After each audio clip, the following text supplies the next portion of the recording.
Assalamualaikum warahmatullahi wabarakatuh. Bagaimana kabarnya anak-anakku semuanya kelas 10? Saya harapkan kalian semua selalu dalam keadaan sehat walafiat. Baik sehat jasmaninya, sehat rohaninya, sehat pikirannya, sehat hatinya, juga sehat perasaannya. Kalau kondisi seperti ini yang terutama juga sehat keuangannya. Kembali lagi bertemu saya Bapak M. Alif Bafaniam atau sering dipanggil dengan Pak Al. Kita kali ini bertemu dalam mata pelajaran marketing. Oke, sebelum kita memulai pelajaran kita hari ini, kita awali dulu dengan membaca doa bersama-sama menurut keyakinan masing-masing. Untuk yang beragama Islam, mari kita awali dulu dengan membaca bismillah bersama-sama.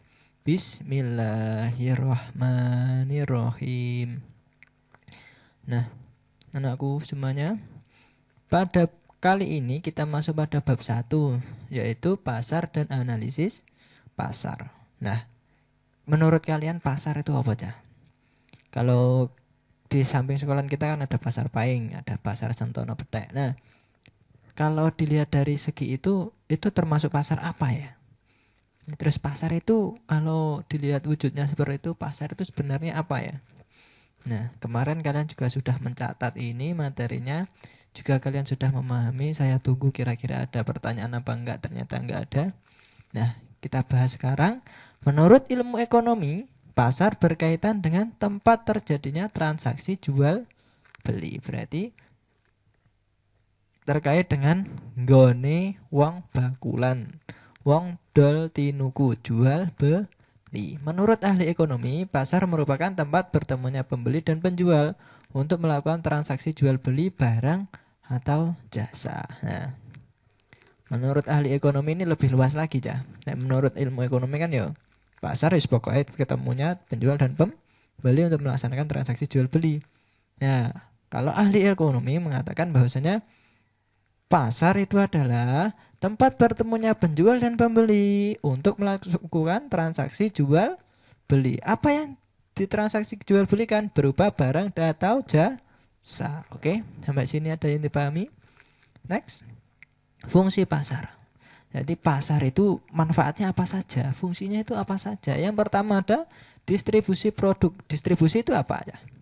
Menyalurkan barang atau jasa dari produsen ke konsumen. Pokoknya produsen membuat barang apa, memberikan jasa apa, dia memberikan kepada konsumen, itu namanya distribusi. Kalau perusahaan besar, distribusinya seperti pabrik, dari pabrik bensin kepada pom bensin, dari pom bensin kepada konsumen motor, sepeda motor, mobil itu juga distribusinya, saluran distribusinya melalui pom. Kalau dari pabrik ke pom bensin, saluran distribusinya melalui tangki Pertamina. Itu mobil-mobil tangki Pertamina yang besar-besar itu. Yang kedua, penetapan harga. Penetapan harga itu apa sah? Apa cah? Menciptakan kesepakatan harga. Nah, penetapan harga kira-kira harga yang pantas dan disepakati oleh penjual dan pembeli itu berapa. Nah, yang pasar kan tempat penetapan harga ya. Ada yang harganya bisa tawar-menawar dulu, ada yang sudah ditetapkan oleh si penjual. Yang ketiga, promosi. Promosi itu utamanya adalah menawarkan produk dengan berbagai keunggulannya. Jenis promosi itu ya menjelaskan bagaimana sih caranya si konsumen itu mau membeli produk kita. Dia taunya keunggulan dari produk kita, dia pasti akan membeli. Lek ngerti nih kelemahannya tak ya jauh-jauh nggak beli ngono ya kan. Promosi utamanya adalah menawarkan produk. Yang keempat adalah penyerapan tenaga kerja. Nah, neng pasar itu pasti akan terbentuk siklus tenaga kerja baru. Membuka lowongan tenaga kerja baru. Ternyata di pasar itu kan tidak hanya ada penjual dan pembeli saja. Ternyata ada tukang parkir, ada tukang kebersihan, ya kan? Ada tukang jaga satpamnya. Nah, dengan adanya pasar pasti akan membuka lowongan kerja baru. Yang kelima, penyedia barang dan jasa untuk kebutuhan mendatang. Oke, dari sini ada yang ditanyakan? Tidak ada. Oke. Next, jenis-jenis pasar. Nah, sekarang kita klasifikasikan ya. Pasar menurut jenis-jenis pasar itu ternyata banyak sekali. Yang pertama, pasar menurut fisiknya. Pasar menurut fisiknya ada 2. Nomor 1, pasar konkret atau pasar nyata. Bertemunya penjual dan pembeli secara langsung. Ngene iki enek. Jadi penjual dan pembeli itu bisa ketemu secara langsung di tempat tersebut. Ada pasar maya atau tidak nyata. Terjadinya transaksi jual beli melalui media tanpa bertemu langsung. Ada Lazada, ada Tokopedia, itu namanya pasar maya. Mereka bisa transaksi jual beli tanpa harus bertemu langsung, tanpa harus bertatap muka. Yang kedua adalah pasar menurut waktunya. Ini adalah bagaimana si pasar itu melakukan jual beli, melakukan transaksinya itu menurut waktunya. Ada yang harian, ada yang setiap hari itu dia melakukan transaksi jual beli. Ada yang mingguan. Kalau mingguan berarti 1 minggu sekali melaksanakan transaksi jual beli. Ada yang bulanan. Weh, agak lama ya kan? 1 bulan sekali itu melakukan transaksi jual beli. Kalian menemukan nggak pasar yang datangnya mingguan, bulanan? Ini ada lagi yang tahunan nih. Yang tahunan adalah yang melakukan transaksinya hanya 1 tahun sekali. Ada lagi yang temporer. Kalau temporer itu terjadi transaksi jual beli hanya waktu-waktu tertentu. Contoh kalau harian itu ya pasar desa itu ya, yang menyediakan kebutuhan pokok sehari-hari. Kalau mingguan, pasar mingguan itu kira-kira ini di beberapa tempat ada. Di Kalimantan, Sumatera itu ada yang bukanya cukup 1 minggu sekali. Bulanan juga seperti itu. Tahunan, kalau bulanan itu bisa berupa transaksi jual beli saham. Itu biasanya 1 bulan sekali. Kalau tahunan itu seperti grebek pasar. Itu kan biasanya pemerintah melakukan rutinan melakukan grebek pasar untuk menstabilkan harga, itu 1 tahun sekali. Ada yang bahkan pemerintah melakukan kegiatan grebek pasar itu temporer, jadi sewaktu-waktu. Misalkan saat ini harga minyak lagi lambung-lambungnya, lagi mahal-mahalnya, maka pasar akan maka pemerintah membuatkan kegiatan berupa grebek pasar. Di situ pemerintah akan menjual barang-barang berupa kebutuhan pokok dengan harga yang relatif murah. Karena apa? Karena sudah disubsidi oleh pemerintah. Oke, next. Jenis pasar menurut barangnya. Ada pasar barang konsumsi. Nah, pasar barang konsumsi ini adalah pasar yang hanya menyediakan barang untuk kebutuhan pokok sehari-hari. Jadi barangnya untuk konsumsi setiap hari. Untuk konsumsi, untuk digunakan langsung oleh konsumen. Jadi tanpa harus diproduksi dulu, konsumen bisa langsung menggunakan. Ada pasar sumber daya produksi, yaitu menjual barang kebutuhan produksi. Jadi barangnya itu dari barang mentah dibuat untuk setengah jadi, dan dari barang setengah jadi menjadi barang jadi. Ini biasanya pasar yang menyediakan untuk barang-barang produksi di perusahaan. Kan seperti kita beli tepung. Kira-kira tepung itu bisa langsung dimakan nggak, Cah? Enggak kan? Kalau tepung kecekel penjual pentol, itu pasti sama penjual pentol akan diproduksi terlebih dahulu menjadi pentol. Begitupun juga dengan yang lainnya.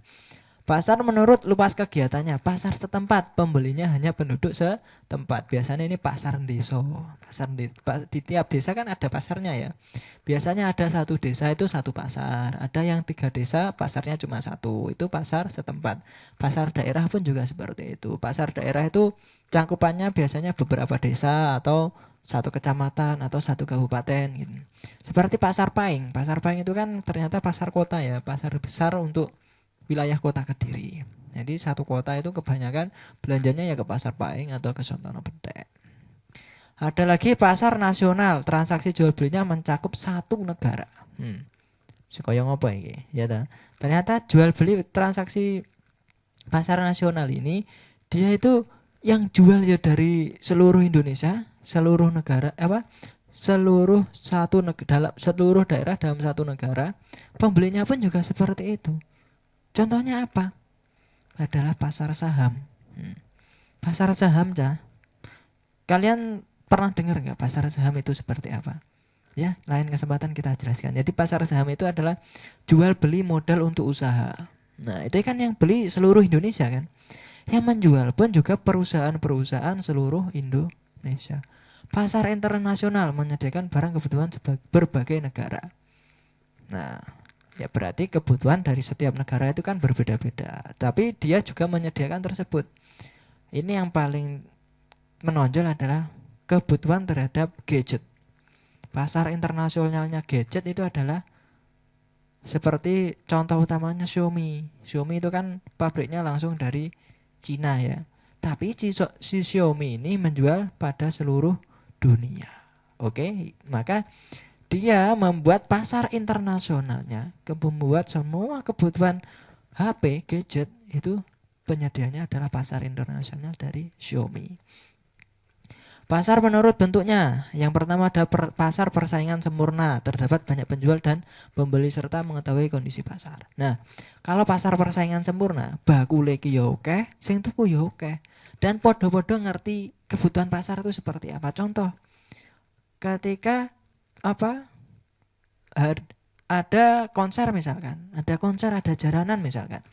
Nah, kalian lihat sing bakulan pentol kira-kira siji apa loro cah? Lek banyak kan. Nah, itu banyak penjualnya. Pembelinya pun juga banyak. Wong-wong sing ndelok konser pun pasti ingin membeli pentol. Nah, pun mengetahui kondisi pasar. Kalaupun banyak penjualnya, banyak pembelinya pasti tetap laku. Karena sama-sama membutuhkan. Pasar persaingan tidak sempurna, terdapat banyak pembeli dan sedikit penjual, dan penjual penentu harga. Jadi pembelinya mek titik, pembelinya banyak, penjualnya cuma sedikit, ya kan? Jadi si penjual itu bisa seenaknya sendiri membuat harga. Oke. Itu yang tidak sempurna.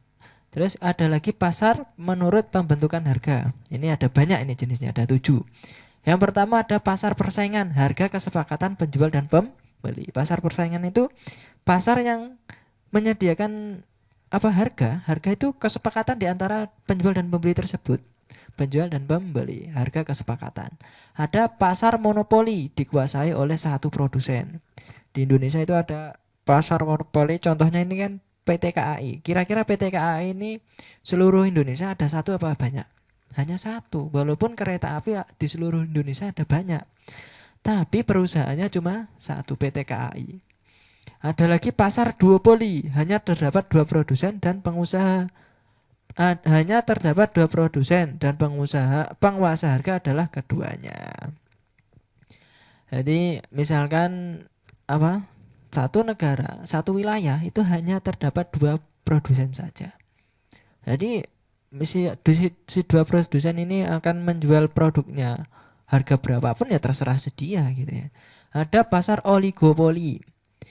Banyak penjual dan dipimpin satu penjual induk, PT Astra Internasional. Nah, seperti PT Astra Internasional itu kan satu induk perusahaan itu menguasai banyak merek produk mobil. Contohnya Daihatsu. Itu pabriknya siapa? Astra Internasional. Terus Toyota, perancang pabriknya miliknya siapa? Astra juga. Nah, jadi seperti yang kita lihat paling terkenal itu Xenia Avanza ya. Xenia sama Avanza itu kan modelnya nggak beda-beda jauh. Ternyata perusahaan pembentuknya sama-sama Astra Internasional. Tapi kenapa kok beda? Beda merek, beda Xenia dan Avanza. Karena brandnya berbeda. Jadi penjualnya banyak, tapi dipimpin satu penjual. Yang jualan di Astra itu banyak. Ada Daihatsu, ada Toyota, ada Astra Internasional sendiri, dan banyak lagi, ya kan? Nah, ada lagi pasar monopsoni. Harga dikuasai satu orang atau sekelompok pembeli. Jadi regane iki manut kebutuhan karepe masyarakat gitu. Satu kelompok saja. Misalkan begini. Jualan yang paling cocok di masyarakat itu apa? Jualan gedang goreng. Jualan gedang goreng cah. Lek neng desa, gedang goreng sak nil ngene iki. Biasa samene ya. Sebenarnya ya samene ya. Kuwi pun kalau dijual harga 1.000 mungkin ya jarang wong membeli. Kalau dijual 500 itu baru membeli karena masyarakat itu kalau masyarakat di desa itu tergolong pengennya harganya yang murah tapi yang enak gitu. Pasar duopsoni, harga dikuasai dua orang atau dua kelompok pembeli. Nah, yang menguasai harga, harganya itu tergantung oleh dua kelompok tersebut. Misalkan dua desa, satu desa senengane rego murah, satu desanya senengane sing luweh murah mana. Itu kan ada. Kalian pernah menemukan enggak? Ya berarti setelah ini kalian harus cek and recheck lah. Kira-kira harga yang dikuasai oleh konsumen itu apa saja. Ini ada lagi pasar oligopsoni. Harga dibentuk oleh beberapa orang atau beberapa kelompok pembeli. Nah, jadi harganya ini pokoknya akhirnya perusahaan itu harus ngikut sama keinginannya konsumen gitu. Nah nggak bisa kalau maksudnya si perusahaan tidak bisa membuat harga seenaknya sendiri tanpa menyesuaikan dengan keinginan masyarakat gitu. Kalaupun memaksakan memberikan harga yang lebih tinggi, masyarakat nggak beli gitu. Ada lagi yang ini saya ulangi lagi ya. Untuk meniteni itu gimana ya? Terus pokoknya meniteni. Kalau harga dikuasai oleh produsen itu yang belakangnya ada poli-polinya. Kalau satu berarti mono, kalau dua berarti duo, kalau banyak berarti oligo, ya kan? Kalau monopoli berarti dikuasai satu perusahaan, duopoli dua perusahaan, oligopoli berarti banyak perusahaan. Poli-poli berarti harga dikuasai oleh perusahaan. Begitu juga dengan harga yang dikuasai oleh konsumen, berarti ciri-cirinya adalah Sony, belakangnya ada Sony-nya. Kalau mono berarti satu, monopsoni berarti dikuasai satu kelompok pembeli. Duopsoni berarti dikuasai dua kelompok pembeli. Oligopsoni berarti dikuasai oleh banyak kelompok pembeli. Oke, dari sini dipahami. Masuk lagi pada pasar menurut cara transaksinya. Ada pasar tradisional, penjual dan pembeli melakukan tawar-menawar secara langsung. Kalau pasar tradisional kan cek iso nyang-nyangan ya, lek wong desa ngarani cek kena dinyang. Kalau pasar modern seperti Transmart, Alfamart itu kan harganya sudah pas dan pelayanannya sendiri, bisa melayani sendiri. Kalian kalau di Alfamart barangnya ngambil sendiri apa diambilkan? Kan kalian punya kesempatan untuk mengambil sendiri. Oke. Ada yang tanyakan sampai sini? Oke. Next, analisis pasar. Lanjut. Pengertian tentang pasar sudah bisa ya. Sekarang analisis pasar. Analisis pasar merupakan proses untuk mengetahui seberapa potensi pasar guna menentukan keputusan penjualan yang terbaik oleh manajer perusahaan. Keputusan ini menyangkut potensi pasar berupa seberapa besar daya beli masyarakat dan seberapa banyak keuntungan yang dapat diperoleh perusahaan. Ini aja maksudnya. Jadi perusahaan itu ketika akan menjual produk kepada masyarakat itu harus ada analisis pasarnya dulu. Enggak syukur aku tak kayak produk terus dijual, enggak. Nah, si perusahaan ini pun harus membuat yang namanya analisis pasar. Didelok sih. Kira-kira daya beli masyarakat terhadap produknya itu bagaimana? Kira-kira payu gak iki? Produk iki diminati gak sampai masyarakat? Nah, terus kira-kira lek masyarakat demen karo produk iki, untungnya mek iso njuk untung piro? Misalkan dodolan pentol. Pentol iki kira-kira di mata masyarakat paling murah piro? Satu butir pentol itu dijual dengan harga berapa? 500 kah? 300 kah? Ya kan? Kalau 300 per biji pentol itu kira-kira saya dapat untung berapa dari 300 itu? Ya kan? Kalian juga harus melakukan analisis pasar. Jadi enggak moro-moro aku tak bakulan pentol. Tak dol sak biji regane 1000 ya. Buka 2 hari besok tutup ya kan. Makanya harus melakukan analisis pasar. Ruang lingkup analisis pasar. Hal-hal yang harus diutamakan dalam analisis pasar adalah sebagai berikut. Nah, pas analisis pasar iki lho, Cah. Apa ae to jane sing kudu dilakoni? Apa ae to sing yang harus dilihat oleh si analisis? Nah, yang pertama, barang dan jasa yang sesuai dengan kebutuhan masyarakat saat ini. Barang atau jasa apa yang kira-kira saat ini dibutuhkan oleh masyarakat. Seperti yang sekarang ini kan pandemi. Yang paling mencolok adalah masker ya kan. Kalian lihat di pinggir jalan banyak yang jualan masker. karena masyarakat sedang butuh terhadap masker. 2. Tujuan utama yang ingin dicapai setelah selesai analisis pasar. Nah, kira-kira kalau kalian melakukan analisis pasar, apa sih tujuan kalian melakukan analisis pasar? Supaya apa sih? Nah, yang utama pasti adalah supaya tahu bahwa masyarakat itu keinginannya apa. Supaya tahu saya nanti enaknya jualan apa. Oke? Yang ketiga adalah memahami letak pasar, sifat dan karakteristik pasar dan lingkungannya. Pasar tadi adalah tempat transaksi jual beli. Nah, letak pasar kira-kira lek bakulan nenggek pojokan dalan, pojokan perapatan ki cocok ora. Nah, kira-kira lek dodolan nenggek tengah sawah ki payu ora, ya kan? Itu kan menentukan letak pasarnya, sifat dan karakteristik pasar. Nah, kira-kira lek aku dodolan nang tengah sawah, sing arep tuku sapa? Lingkungannya bagaimana? Oke, berarti kalau saya ingin jualan di tengah sawah, paling enggak saya jualan es buah, jualan cilok, dan yang lain sebagainya. Yang kira-kira bisa membantu kebutuhan masyarakat. Yang keempat, organisasi pembelian dan kemungkinan transaksi pembelian yang dilakukan masyarakat. Nah, organisasi pembelian, kira-kira kelompok pembeli yang akan membeli itu seperti apa? Transaksi pembelian yang diinginkan oleh konsumen itu seperti apa? Tawar-menawarkah atau harga bisa kita tentukan sendiri atau bagaimana, ya kan? Kan bisa tuh. Kayak dodolan brambang biasanya cik dinyang karo mak-mak. Brambangnya berapa, Bu? 15.000, Bu, sekilo. Mosok ora oleh 12.000. Ya kan biasanya seperti itu kan. Nah, kita harus memahami keinginan oleh konsumen. Yang kelima, kegiatan pembelian yang disukai masyarakat. Kira-kira masyarakat ki senengane lek tuku modele piye? Jukuk dhewe kah? Dijupukne kah? Atau dijajal dhisik? Kayak beli buah. Beli buah kan biasanya lek mak-mak pengen dijajal sik legi ora ya ta. Nah, yang keenam, perkiraan peningkatan pembelian di pasar. Kira-kira lek aku bakulan iki, sesuk iki semakin hari akan semakin banyak gak sing beli. Harus diperkirakan, Cah. Kira-kira pembeliannya selang 1 minggu akan meningkat sekian, 1 bulan akan meningkat sekian, atau enggak meningkat sama sekali. Itu juga harus kalian lihat saat analisis pasar. Yang ketujuh, persaingan antar perusahaan yang ada di dalam pasar. Kira-kira sing bakulan padha karo aku enek poran. Pesaingku enek gak, ya kan? Kalau ada berarti saya harus menyiapkan strategi. Oke, next.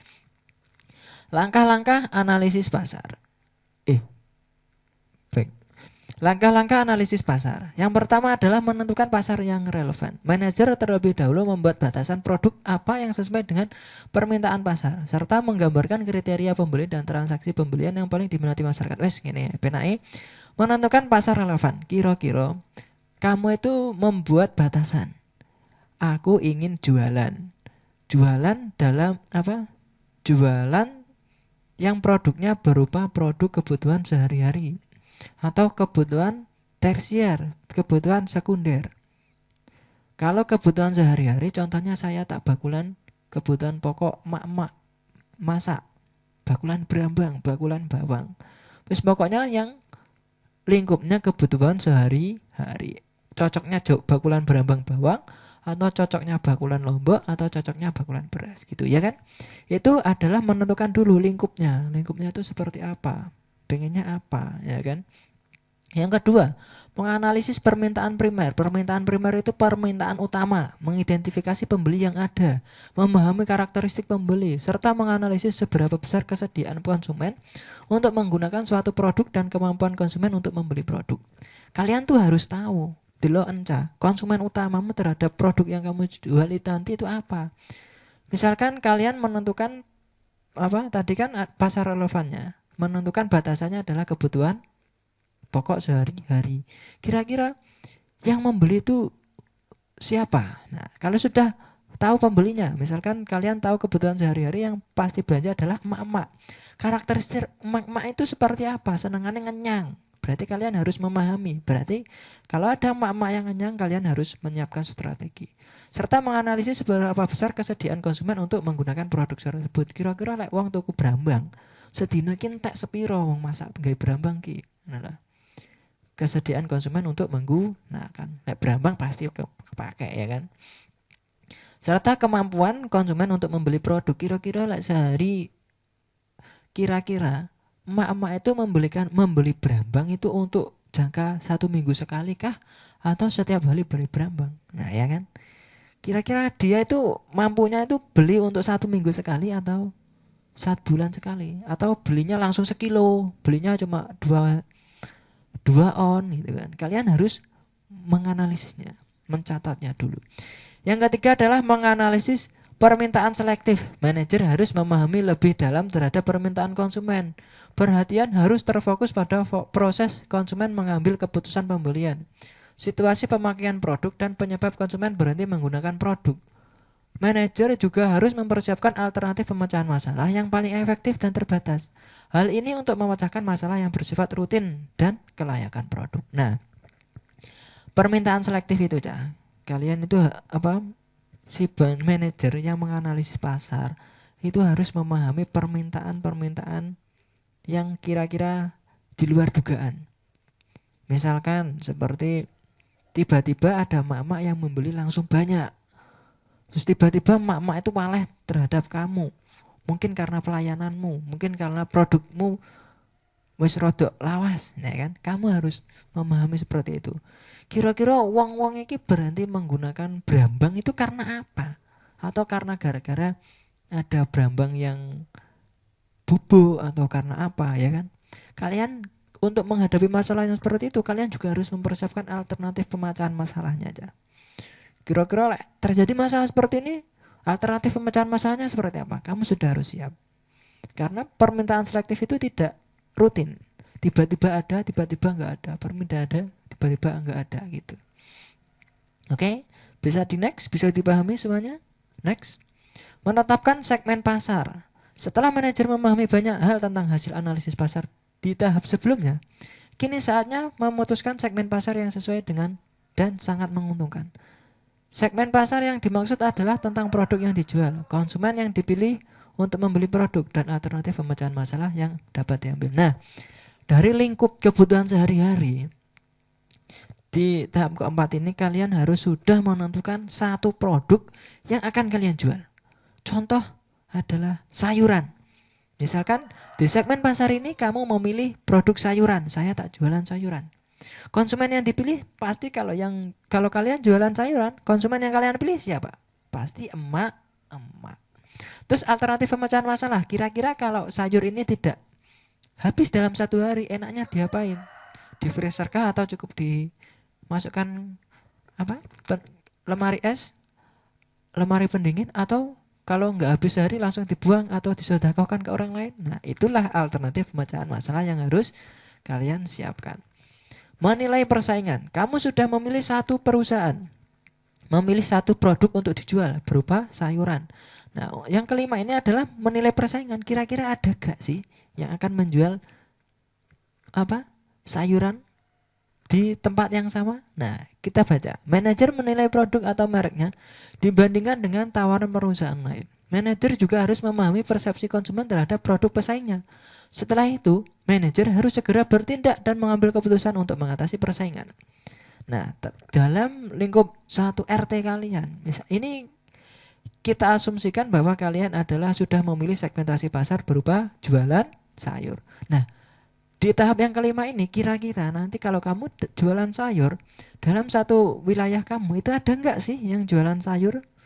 Kalau enggak ada, berarti kamu pemimpin persaingan, nggak ada persaingannya, ya kan?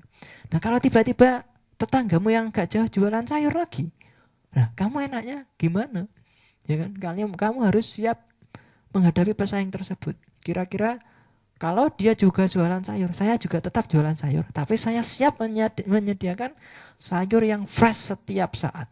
Nah, itu kan juga bisa, ya kan? Yang keenam, mengidentifikasi pasar sasaran potensial. Ketika produk sudah launching, mulai mencapai puncak kejayaannya, maka manajer harus segera mengidentifikasi pasar sasaran yang potensial untuk meluncurkan produk baru. Hal ini diperlukan supaya konsumen tidak bosan dan beralih pada produk lain. Nah, kamu sudah memilih segmen pasar berupa jualan sayur. Kalimu juga sudah menilai nggak ada pesaingnya. Sebelum kamu jualan pun juga harus merencanakan, menganalisis kira-kira kalau nanti saya sudah jualan sayur sudah laku, sudah banyak yang beli, kira-kira saya nanti jualan apa lagi ya? Nah, tadi kan lingkupnya analisis adalah kalian akan menjual produk kebutuhan sehari-hari. Kalau jualan sayur, berarti yang cocok jualan sampingannya adalah jualan berambang, jualan bawang, jualan lombok, ya kan? Atau jualan sama buah, gitu. Jadi kalian juga harus mengidentifikasi pasar sasaran potensial untuk mengembangkan produk kalian, mengembangkan perusahaan kalian. Oke? Dari sini ada yang ditanyakan? Nah, saya harapkan kalian semua bisa memahami. Kalau kalian masih belum memahami, silahkan putar video ini beberapa kali. Mungkin bisa kalian putar sampai 5 kali untuk memahami ulang. Nggak apa-apa diputar ya. Kalau masih belum paham, bisa chat ke saya atau telepon ke saya. Nanti akan saya jelaskan. Misalkan, Pak, saya yang menilai persaingan belum begitu paham. Silakan WA saya. Nanti kalau saya ada waktu akan segera saya jawab. Kalau nggak ada waktu ya yang sabar, oke? Nah, untuk bab pasar dan analisis pasar saya anggap cukup. Kalau kalian masih belum memahami seperti yang tadi, seperti yang sudah saya jelaskan, maka silakan diulangi video ini. Di pertemuan selanjutnya, berarti minggu depan, kita akan ulangan harian tentang bab ini. Makanya siapkan materi kalian, siapkan pemahaman kalian. Akan saya siapkan tentang ulangan hariannya di pertemuan selanjutnya. Oke? Terima kasih, cukup sekian dari saya. Wassalamualaikum warahmatullahi wabarakatuh.